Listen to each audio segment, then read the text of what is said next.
Where does the role of more radical activism come in? In the book, I call them the shockers. They love a good picture with a little paint, a little food. And there's still a debate about what's acceptable and what's not. I am not talking about coups. I'm not talking about violence. We are in an all hands on deck kind of a moment. What are the main obstacles for drastic change? Those are the fossil fuel interests. Those are the ones that are making money right now and expanding our demand for fossil fuels. If you're an oil worker, you're sort of a cog in the machine. Your whole livelihood is based on that. They see that as like, what, you're going to take my job?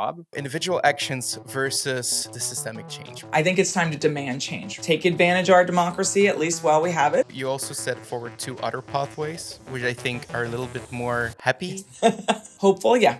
Today on the show, we are joined by Dana R. Fisher. Dana has been a practicing sociologist for 25 years, written over 75 peer-reviewed articles and 7 books.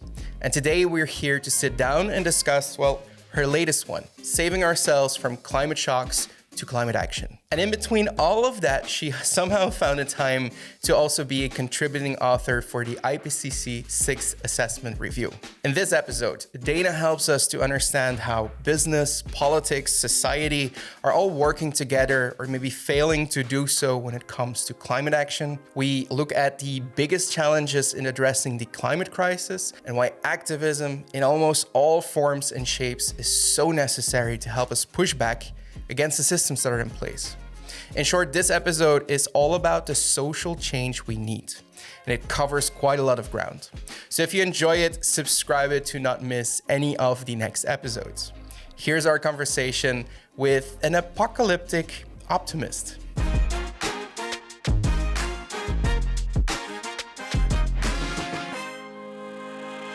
think this is maybe something that we can dive in straight away.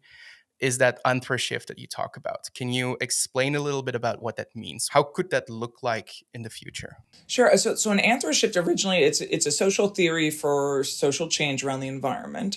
It was originally written by myself and Andrew Jorgensen, who's a colleague of mine who's at the University of British Columbia. And we originally wrote it actually for the journal Sociological Theory. So it was a straight up theory piece. We developed it because we both have worked from very different perspectives around the environment, and we're super frustrated about the way that social theory was not predicting the real world very well. It wasn't explaining what was actually happening. So we came up with this theory, which is all about how the different social actors, that is the state, the market, and civil society, which is you and me and all of us, general people in the public who may or may not be citizens who want to express ourselves and influence the way the world works, how we interact with one another when we're thinking about interacting around the environment. And so the AnthroShift itself is talking about when there is this universal sense of risk. So that could be actual risk or perceived risk, and how that actually pushes for social change. After Andrew and I wrote the paper, I wrote a more recent paper that was called AnthroShift in a Warming World, which was specifically taking this theory and applying it to climate change.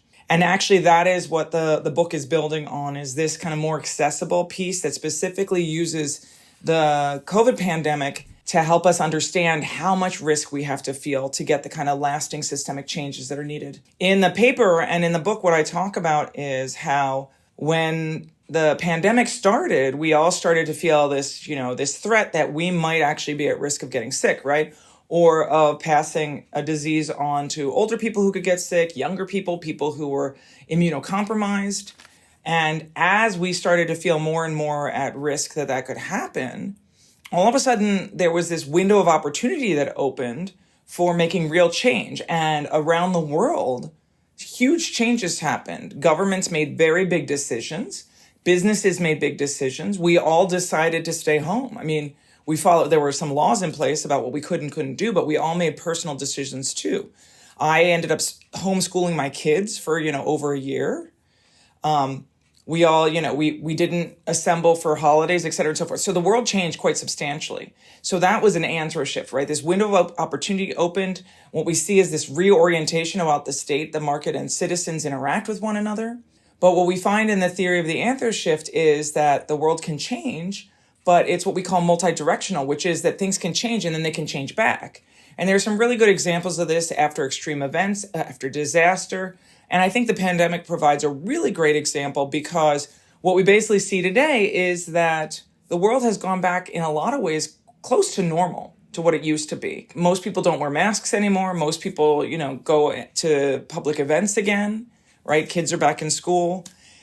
So the world shifted back, but that helps us understand the degree to which we need to have a severe and durable sense of risk to get us to make the kind of changes that are necessary. Because, one of the reasons that we haven't really addressed the climate crisis at the level we need to and made these kinds of systemic changes that the scientists are saying are absolutely necessary is because we're going to feel them. It's not like an easy fix. There's no silver bullet. There's no just swap out one chemical for another and the world will go on moving the way it is. It's quite a substantial change to the way we live our lives. And as a result, people are, reluctant to do it, and states and, businesses are also reluctant to put into place the kinds of policies that are necessary to get us there. Yeah. Whew, a lot there. Was that too much? Sorry. No. That's a lot to unpack, I think.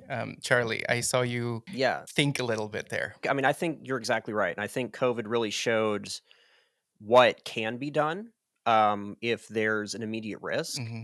My fear is that climate change is going to be a bunch of isolated risks happening all over the planet. It's not going to be all of a sudden in the span of 3 months, it's like the whole world is faced with this thing. It's going to be droughts in Africa. It's going to be floods here. It's going to be rising sea levels here. And do you think that there's enough social awareness to push for the change that's needed? Or do you think it's just going to be a slow burnout over the next 100 years? I think that's the $1 million question, Charlie. So basically, first and foremost, you're right. We're going to see these not necessarily isolated, but disconnected disasters that are going to happen simultaneously. Some of them will happen in different periods of time. Some of them will happen simultaneously. A lot of natural scientists are talking about these cascading disasters, which are becoming increasingly likely because of how the concentrations of, greenhouse gases in the atmosphere are interacting with natural systems. And I am a social scientist, so that's not my world, but I believe and follow whatever the natural scientists say. So I know that that's possible, but I think that we have a couple of potential trajectories. One is we see isolated disasters. Like, for example, we saw this disaster that happened in Pakistan with the flooding, and a third of the population was severely affected. We may see that happening all over the world, but we will see these periods where disaster happens. And one of the things that I think makes me hopeful is the fact that from all the research I've done, we know that the kinds of social changes that are needed are most likely to come from the bottom up. So we're talking more local and regional policymaking.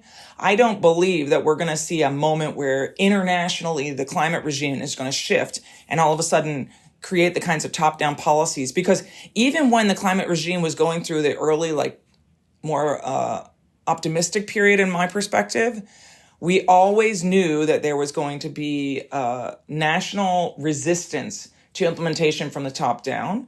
So I think, even if that was feasible, it'd be very hard to implement, whereas coming from the bottom up is more likely. So one option is we see these windows of opportunity open at the regional and subnational levels around the world, where policymaking starts to change and we have more of this patchwork. I think that's very likely.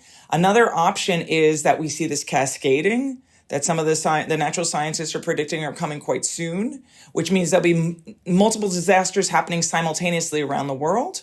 And that will lead to, big national efforts coming up because so many nations are facing and struggling at the same time. The biggest challenge, I think, is that to get to that point, the question is, how far gone are we going to be where the window of opportunity opens wide enough? Because if we wait that long, where there is so many disasters taking place simultaneously, which is quite possible, how much will be lost and how far gone will we be? As I talk about in the book, there's no question that lives are going to be lost. Lives are being lost right now to the climate crisis, and more lives are definitely going to be lost as the world warms. The question is how many lives, how many regions will become uninhabitable, how many coastal communities will be flooded out, how many small island states will be underwater before we actually take the hard steps that are needed to save ourselves. And so I think those are the big questions right now. Mm-hmm. So there's one quote, it's, if I do it right, my predictions will scare you, but they should also give you hope. You've been at this for a long time. You've seen the progress or the lack of progress in the past 25 years. Like, what are the main obstacles for not having any change, or like no don't drastic change yet? Well, the obstacles, and actually I was heartened to find with the IPCC, this most recent round, that we finally started talking about fossil fuel interests, because that's the obstacle. Those who have gotten wealthy off of burning fossil fuels, and it's not just oil companies, not just coal companies, it's not just natural gas companies. There are many other petrochemical companies, plastic producers, et cetera, and so forth, who benefit from the extraction and burning and processing of fossil fuels, right? The carbon-based energy sources, they are what we were required to call in the Intergovernmental Panel on Climate Change most recent assessment report. We ended up having to call them vested interests. Those are the fossil fuel interests. Those are the ones that are making money right now, burning and extracting and expanding our demand for fossil fuels. And that is the hindrance. It comes from the market sector, right? These are businesses. But they are all amazingly interconnected with our decision-making processes at this point. I mean, in the United States and many other countries, we see fossil fuel interests holding a lot of what we call privileged access to power. In the United States, it's through the fact that a lot of fossil fuel interests fund political campaigns on both the left and right. That is, both Republicans but also Democrats have been funded in part by fossil fuel interests. And one of the things that we find when we do analysis about voting behavior is you can explain voting behavior better when you look at who funds the campaigns rather than what political party they have. So it's those who take fossil fuel money tend to vote against climate policy making and addressing the climate crisis at the level needed, even if they say they care about climate change. And so that is absolutely the number one hindrance to getting us to the other side of the climate crisis and to the kinds of risks that we're feeling now, opening up windows of opportunity. Yeah, I think Charlie has a lot of experience with that. Yeah, no, I mean, definitely being in Texas, I mean, that's a large part of the Texas economy is oil production and export and refining. And there's at least from my experience, there's a sense of pride if you are an oil worker or if you are in that industry. And I feel like that sort of sets it up for a conflict where if I'm trying to explain to a friend of mine or a family member who works in the oil industry all of the pitfalls and dangers and everything it is, coming out of the burning of fossil fuel, they take that as sort of an attack on them. And I find that's, at least in the US, that's a very hard dynamic to kind of get over and get people on your side whenever there's this sort of personal vested interest in this massive industry. If you're an oil worker, you're sort of a cog in the machine.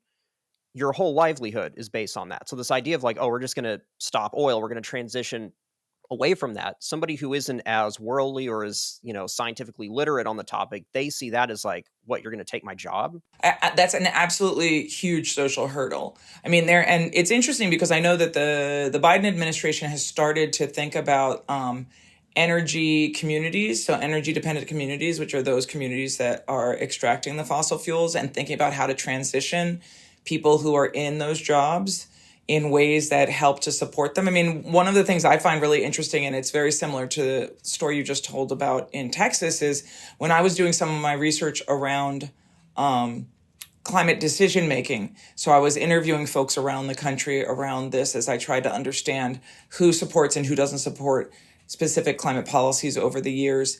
I did a bunch of interviews with folks in Alaska. And one of the things that was really interesting as I was talking to them is they said, listen, if you work for the oil companies in Alaska, you make over $100,000 a year without even having to have a college degree.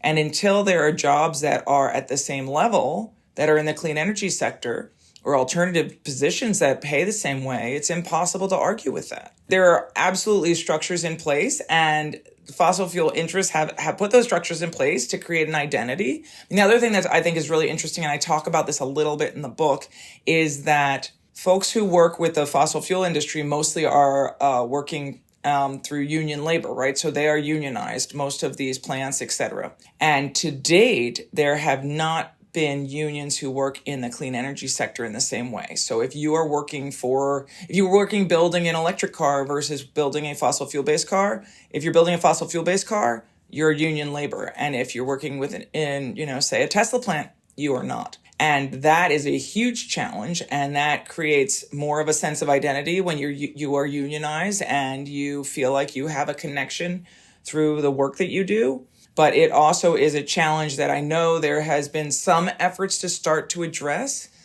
Because it's not just electric vehicle plants, it's also battery plants, right? Battery plants historically have not been unionized either. So there are a whole bunch of social structures in place that have been built over years. I mean, it used to be that miners, et cetera, oil workers were not necessarily unionized, but that happened over time. And I think we're about to move towards a shift. I see a lot of people talking about this in the electric field. And I think as that transition happens, people will be able to create much more of an identity around working for a just transition, a clean energy transition that might help to address some of the issues you mentioned. But it's still going to be a challenge because in communities that have those kinds of resources, the best thing that can happen is that they also find clean energy resources. I know in Texas, for example, it's like the frontier for wind power right now. Somebody asked me, what does a wind generator sound like? And I said, it sounds like money to me. Texas is still the Wild West of wind. I believe also in Ohio, there's quite a bit of wind power. And in those places where there's opportunities to transition from working in fossil fuel-based economy to a clean energy economy, there's a lot more capacity to do that kind of shift more easily. Yeah, totally. No, I see that too. I mean, I believe Texas has one of the largest wind farms in the US. Mm-hmm. And there's this huge demand for workers and technicians on those wind farms. And I see a lot more young people wanting to get jobs on wind farms and solar farms and stuff like that versus wanting to go into the oil industry. That's very hopeful. Yeah.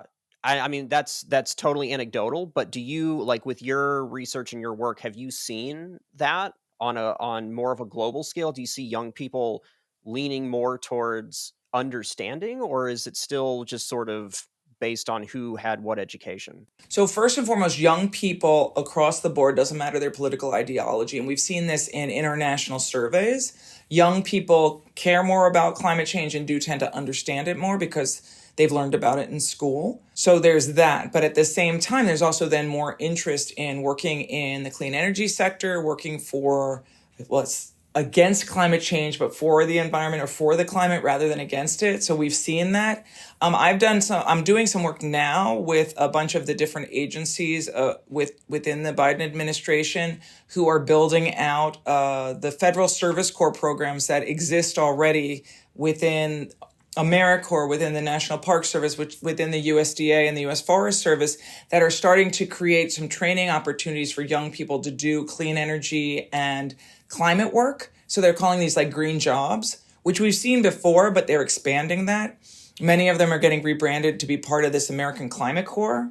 And I think that these are going to be these wonderful opportunities for young people, many of whom don't need to have education necessarily. Some of them actually do like apprenticeship type programs. Others are for more, folks coming out of college. But in both cases, channeling them and their training into doing the kind of work that's in the clean energy sector that theoretically should channel their work then into jobs longer term. And I think these kinds of programs are a really wonderful way of getting young people channeled into the kind of work that is where the future needs to go. So I'm really hopeful about that. It's early days, but I see a lot of progress going in that direction. And even through that, you get education by just doing the job, right? Yeah, and you get paid while you're trained, right? Mm-hmm. And being paid while you're trained is absolutely valuable. A good motivator. And some of these programs in the United States, at least, and I don't know much about these programs in other parts of the world, although I imagine that there are similar programs, but in the United States, they also provide some loan forgiveness for college loans, or in some cases, there are apprenticeship programs that once you work a certain period of time, you get money towards college. So the demand is high. And this is for specifically young people who don't need to have a lot of education and they get trained on the job. This is a great segue to bring us to another important debate that's going on. Our individual actions versus systemic change. Throughout this Creators for Climate project, we talk with many creators and we learn about the tips and tricks to reduce our carbon footprint. But in the book, Dana actually shows that it's not enough. So what else should we focus on? A lot of youth climate activists feel like we should just be focusing on systemic change, right? Because what we know, and I talk about this great study that some students at MIT did with their professor a number of years ago, where they basically they tried to estimate the carbon consumption of a bunch of different people in Boston. And one of the people that they were looking at was an unhoused individual. So a homeless person who was living in Boston on the streets, but spent time in a shelter. And what they found is even somebody who's unhoused, but in an advanced industrialized nation state, if they live and spend time in a shelter, just because of the energy consumed and the way the energy is consumed, they had a higher level of carbon consumption than in most developing countries. And that gives you a sense of the degree to which our carbon consumption is baked into a system. So, for example, at home, we try to do everything we can to get off fossil fuels, right? So we transition our house, we drive electric cars, we have solar panels on the house. That's great. But my food comes and is transported through, the system, and the system is a fossil fuel-based system. And here I am in my office, and everything's running on, American University actually is, I believe we're carbon neutral at this point, but we still are consuming carbon. And so what we need to do is we need to start to push for these systems to change so that as the systems change, the whole system actually shifts away from burning fossil fuels and emitting carbon, which is the problem, right? So how do we do that? I personally believe that we should make personal changes as much as we possibly can. And the changes we can make have to do with our energy consumption, the way that we transport ourselves, and also the food choices we make. Those are the big ones. But at the same time, that's not going to be enough. Even if we do all of those things individually, unless the system gets off fossil fuels, so much of it will be out of our control. That's the situation. And when I say we need a bottom-up approach, I do not mean we should just be making individual changes, because that's just not enough. But we can push for systemic change in our communities with our energy producers here. Or, for example, I know there are a bunch of groups that are focusing now on trying to shift, where I live, shift buses and school buses to be electric, right? To shift and create more opportunities for public transit. Public transit is absolutely key, right? And those kinds of transitions will play a huge role in reducing the society's addiction to fossil fuel, which is what is leading to most of the carbon emissions, not our individual personal choices, right? One thing that I would just say is the kinds of individual choices that I'm talking about, many of them cost more money. And that is one of the limitations. And that's one of the reasons why we have to think about a just transition, because we have to understand that, for example, now, my car was more expensive because I bought an electric car. There are very few, there are some from reasonably priced electric cars. I know there's a debate right now going on in the US Congress about whether or not we block the market to much cheaper electric cars coming from China, right? So there's this whole international trade component here. But in general, right now, making these decisions are something that we, if we have the privilege, we can do, and otherwise we can't do necessarily, which is one of the reasons that this state and the market need to play a role. We can't do it without them. We, as the civil society, as you call it, that group needs to come together to bring back change, or at least us change from these two other actors here. Yeah, I that's the next thing I was just going to say. So basically what I talk about in the book is that we can make these individual changes, but most of our power is working as a collective to push for change. And I would actually say we can't just ask. I think it's time to demand change, right? We need to demand change from people in power, our elected officials, take advantage of our democracy, at least while we have it, and hopefully we'll continue to have it, right? And also push for market actors, economic actors to make those changes. And we can do that by demanding and, change by, through our consumer behaviors, but also by telling those folks what we are willing to have and what we want our governments to buy to provide sources. For example, like an electric school bus, you don't individually buy an electric school bus. You tell your school district that you want them to transition, or you elect people in power who are going to require that schools change how they transport kids to school. I want to kind of piggyback off that. And we've talked a lot about electing people and sort of not really asking, but sort of the positive, more hand-holding approach. Where does the role of more radical activism come in? And at what point does that become quote unquote acceptable? Well, I think it's acceptable right now. It depends who you ask. I mean, there's been a big debate going on social media in the past 2 days about what's acceptable and what's not, because there's a new paper was just introduced criticizing people who throw soup and paint and etc. on artwork, even though the type of these quote unquote radical tactics so far have basically thrown soup and paint on coverings of artwork, right? So they haven't even damaged the artwork.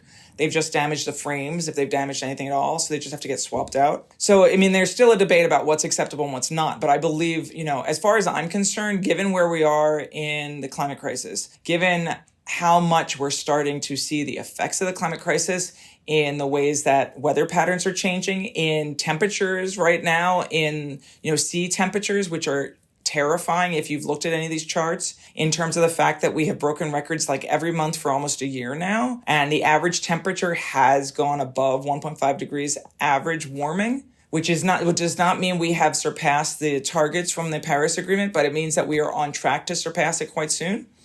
All of these things show, as far as I'm concerned, we are in an all hands on deck kind of a moment where we need to push every type of collective effort we can to push for the types of social changes that are needed. And as far as I'm concerned, as somebody who studies this and studies the way that activism plays a role in democratic decision making, that means that radical tactics are needed.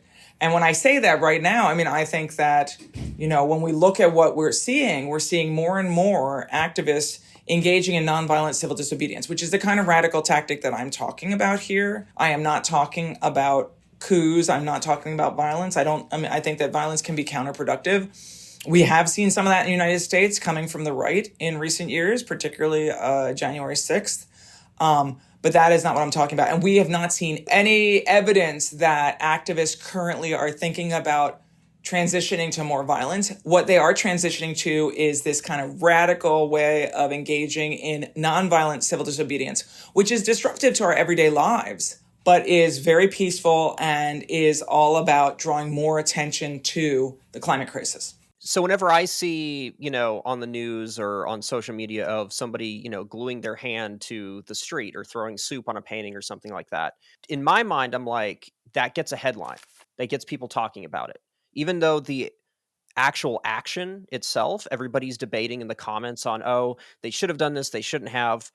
The fact that people are talking about it and the fact that now there's this sort of image out there of, oh, there are activists doing this. To me, that's the positive. You just described exactly why the activists are doing this. And in the book, I call them the shockers, which are folks who are basically using these performative acts of protest that include nonviolent civil disobedience to shock the public and get attention through the media, which gets out to the general public. Totally. No, the media loves a, to highlight something. I mean, loves a good picture. They love a good picture with a little paint.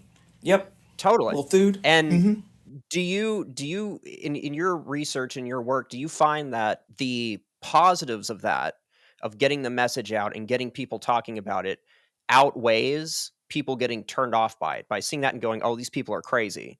Well, okay, so there are a couple different ways to think about it, right? So a lot of people ask me about whether this type of tactic is effective.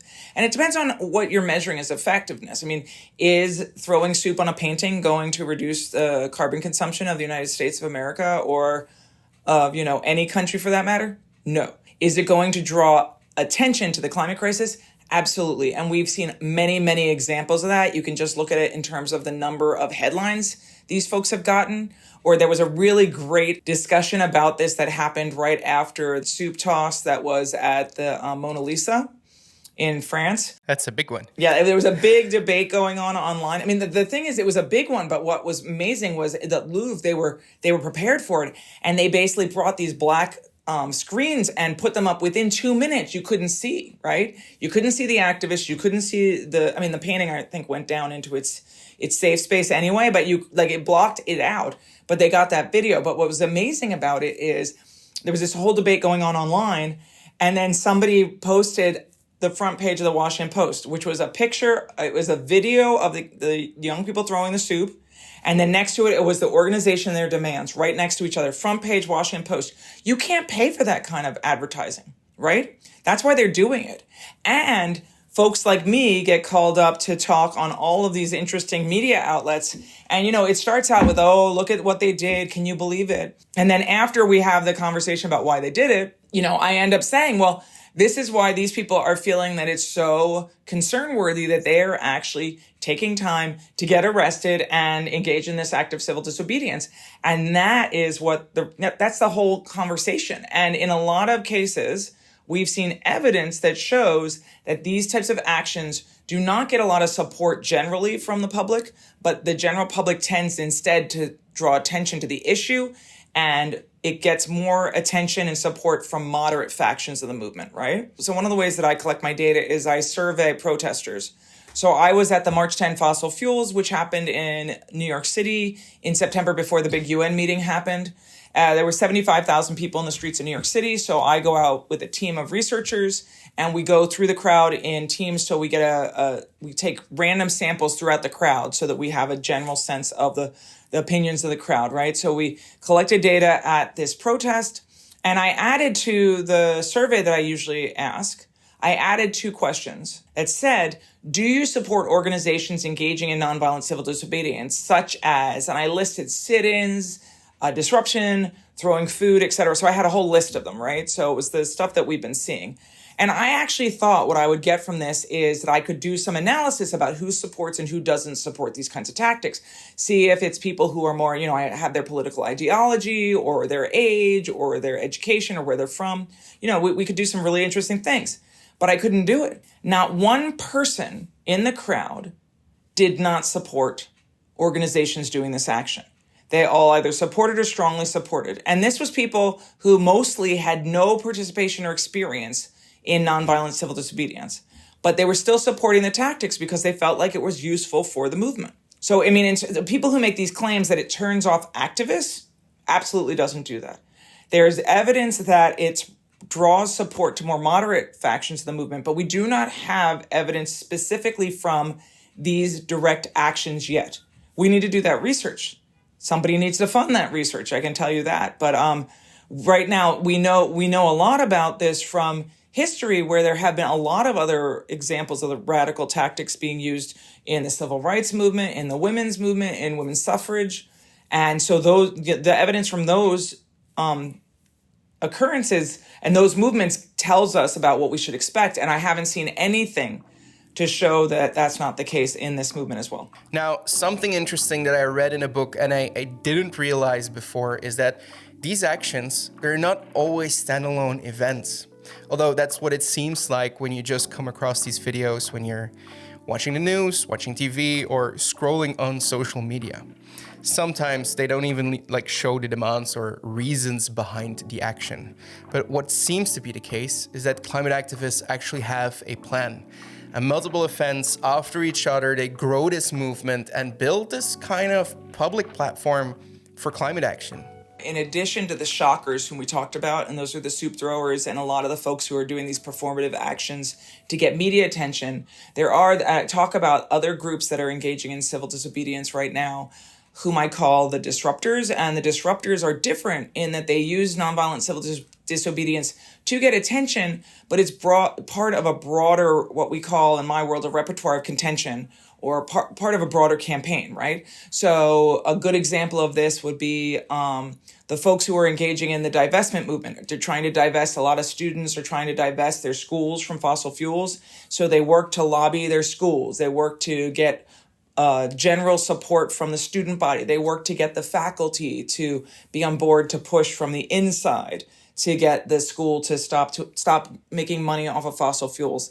And then every once in a while, they'll take a moment and have, an action which is, nonviolent. It probably involves civil disobedience. It might be a banner, a banner unfurling, or it could be, occupying a building, or, there are some other interesting examples of stopping sporting events where the students all draw attention and they're using it to draw attention to this broader campaign. So it's not just about drawing attention to a small action, but rather part of a campaign. And so the disruptors kind of embed it more. And so those are the two different sides. And the disruptors also work more like we were talking about, they work as both insiders and outsiders, right? When you're doing nonviolent civil disobedience, you're doing it outside the political system, right? You're basically trying to occupy a space and draw attention to something that's not getting enough attention, in your opinion, within the political system and within the economic system. But we do also see a lot of folks who are working through the political system to try to get more policies on the books around the world that will expand clean energy use, push for a just transition, push for a Green New Deal. We see that in Europe and the United States, trying to limit fossil fuel consumption in many different ways. So that's within the system. But the other thing that's interesting and within the system is there are all of these efforts now through the legal system, right? The judicial system in many parts of the world. We saw a recent decision in Switzerland, and there are many, many cases that are ongoing coming from citizens pushing through the judicial system. So that's also working within the system instead of outside of it, but that's the judicial system to make social change. So people can do all these different things as members of civil society, as, citizens or non-citizens, to get attention and push for the types of changes that are needed. So it's not just these folks are engaging in what we call the radical flank. There's a whole system. And that's why I say we're in a moment of all hands on deck, right? You do not need to be blocking traffic or throwing food to support a clean energy transition and to push us to make our way through the climate crisis in a way that is the least damaging to the general public. There's so many different things you can do. So that's what I hope you get out of the book, is that there is not a one-size-fit-all way of doing activism or engaging to stop the climate crisis. Maybe a simple question when it comes just about the activism. Is it working? There's no easy answer to that. So are the people who are throwing food, are the people who are slow walking and gluing, is that working? Well, it's working because it is getting attention. It is drawing criticism for sure. But as I've talked about in some places, that is nothing new for social movements. Social movements usually are quite unpopular before they are successful. So we shouldn't expect them to be popular, right? If it was super popular, then the policies would just happen because everybody would agree with it. They're working for drawing attention. And I actually think they're doing an amazing job of getting attention, awareness, and media coverage right now, given that the climate movement is not super engaged. It's not as big as it was and not as active as it was in around 2019 when the school strikes were at their top before the pandemic locked everybody inside. We were seeing a real surge in activism then. And that was kind of much more mass mobilization, these large-scale protest events, these big school strikes. We have really a demobilized period of time in terms of the climate movement. So the fact that these activists are able to draw the attention they can when there are so few people who are in the streets is really quite remarkable. I feel like Americans specifically are very sheltered whenever it comes to the rest of the world as far as what's going on. So from your perspective, what countries are you most impressed with or hopeful with regarding activism and, the climate movement?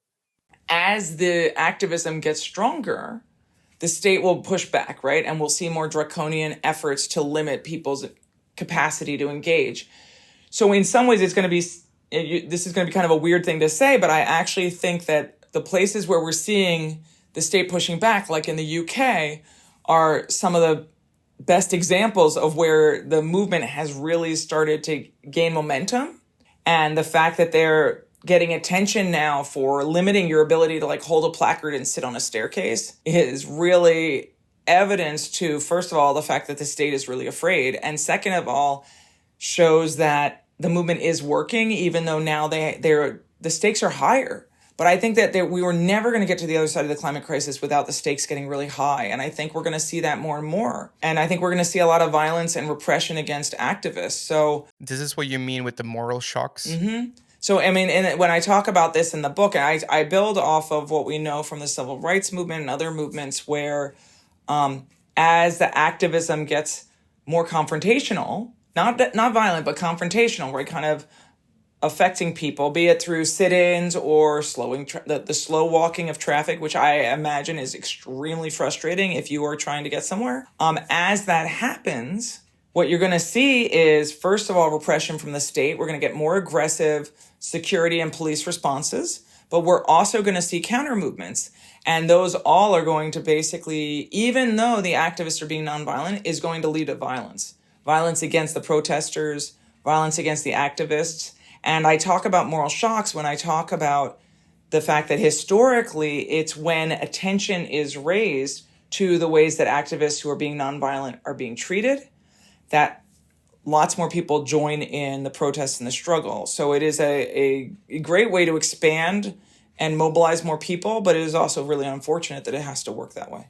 At the end of the book, you also set forward 2 other pathways, which I think are a little bit more happy, at least in that sense of the Hopeful, world. yeah. It gives you empowerment, and it gives you just maybe a little bit of purpose, which I think in this day and age is something that's very welcoming. So basically, we started with number 2 of the 3 the 3 pieces of advice that I end the book with. So we started with capitalizing on moral shocks, including violence against protesters, right? So that's number 2.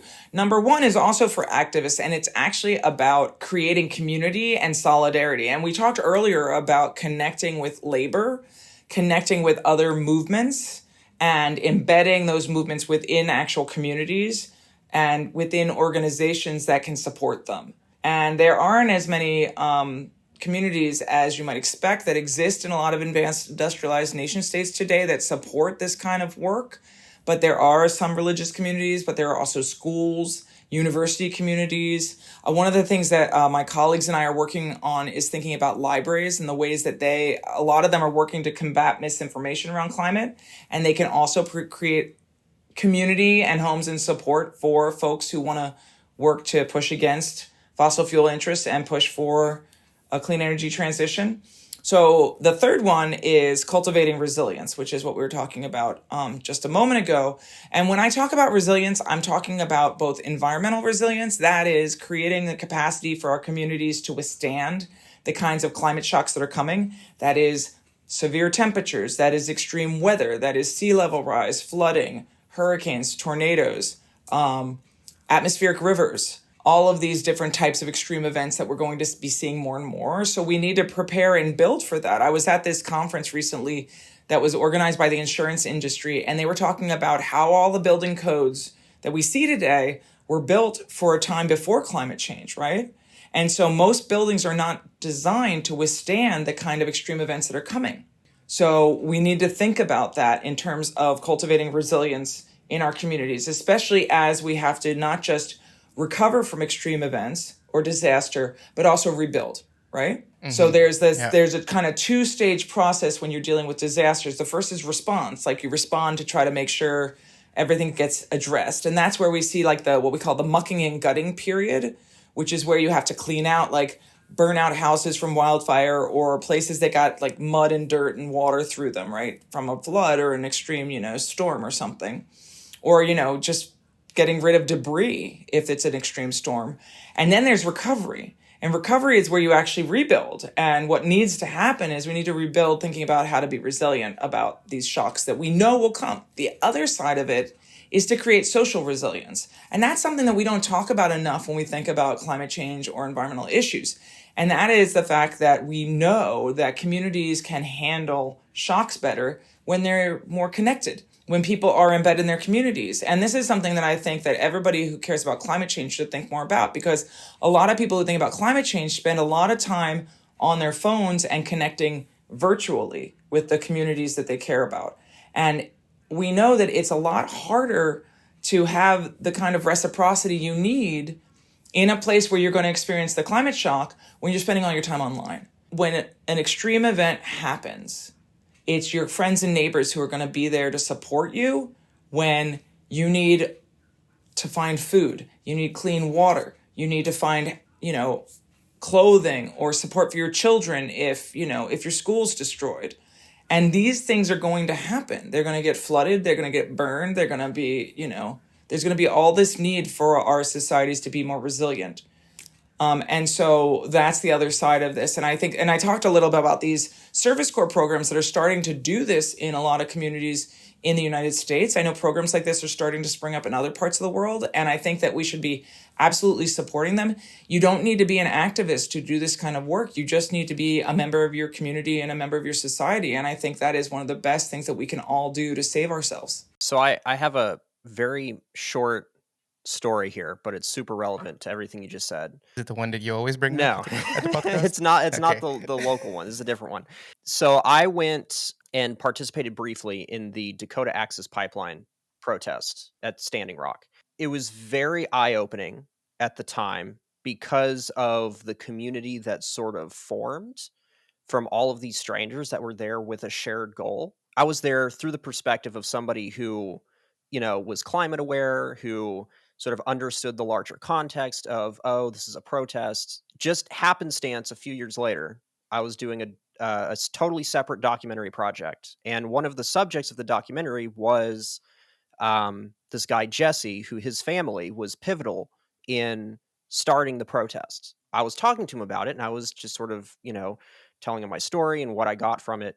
And I suppose I sort of naively called it a protest. And he stopped me and he said, I wouldn't call it that.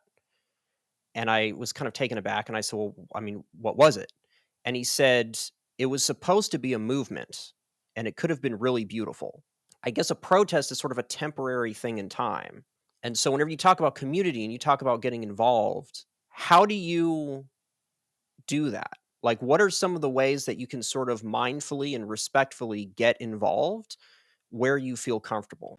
One of the things that I really push for is for people to start to identify struggles that you can get involved in your own community, where you live, where you work, where you maybe have a family or you have some family, because you have more connections there, which is not to say you couldn't go somewhere else and build those ties. But I think that it's the social ties that are so valuable for thinking through how we make that kind of change. And so when you ask me that, I mean, one of the things that I've been dealing with my students, so I'm teaching a class in activism in the environment right now, is that my students started out the semester downtrodden because of the experiences they had. Many of them had been involved in this struggle to try to stop the Willow Project, which is this big fossil fuel expansion project in Alaska, which was the activism was almost entirely online. So many of them were very active in the TikTok campaign, right, which was all about using TikTok and then signing these online petitions.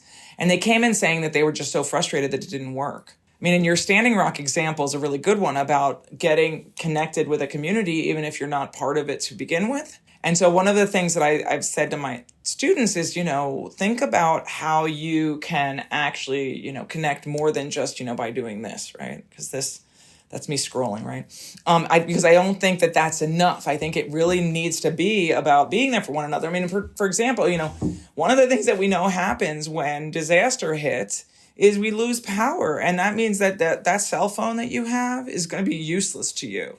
Even if you're connected to hundreds of thousands of people around the world, what's best for you is to have people in your community. So the things that I would say is that you should look for places in your community to get involved. In the United States, we have elections happening across the country at the local level all the way up to the national level that will happen in November. We're in primary season right now in a number of places. And there are these wonderful opportunities to actually get involved. You could get involved in the presidential campaign. You don't have to get involved in the presidential campaign. But more important, in my opinion, is getting involved in whatever's happening in your local politics. There are referenda happening across the country. Many of them have to do with clean energy, energy transitions, support, just transition, support for communities of color, frontline communities, and all of those things can be so valuable. Or if you don't want to do anything that's politics and you don't want to be involved in the electoral system, there are also great ways to support your schools and support, food banks. Or some of the things that I think are really interesting now is community gardens that will create food and support communities where there are less resources, and will be available to support and provide food if there's disaster. So there are all these different ways you can get involved, and it's just limitless. It's really about us trying to think more about how we can connect in our lives rather than being like, it's just about this little this little way we think about activism, because it's all about our lives. That's the way I would think about it. We creators, filmmakers, documentarists, journalists, we are playing with this skill of storytelling. So what can we bring to the table? Well, I think that helping to shine light on the ways that misinformation is spreading around climate and the ways that people are, that certain interests are taking advantage of people and trying to dupe them into not thinking that climate change is real, not thinking that climate change is a problem, not thinking that climate change could have really dire consequences and effects on all of us within the next 10 years. I think that shining a light on that is absolutely valuable. I think that telling the stories of people who are creating the resilience that we need and the organizations that are trying to build community and solidarity, I think those are so valuable, as well as when there are moral shocks, helping to draw attention to them. So, I think it's great that the media, for example, talks a lot about the activists, the shockers, and their actions. But I think we need to go deeper than that, right? I know that the reason that the folks are doing this kind of shock is because they're getting the attention for doing this shock. But we should also be talking about the folks who are building campaigns and carrying them through and creating small changes that will last and, have real effects in our community. So I just hope we can do that as well. Now, if you want to know more about Dana's insights and basically having a playbook to get started with the climate movement, we just highly suggest reading her book, Saving Ourselves from Climate Shocks to Climate Action. You can find the link to this one and more to Dana's resources all in the show notes. In our next conversation, we're going to talk about climate adaptation and how we can get ready for shitstorm that's about to happen. All of that after a short summer break. Hopefully not too hot, though.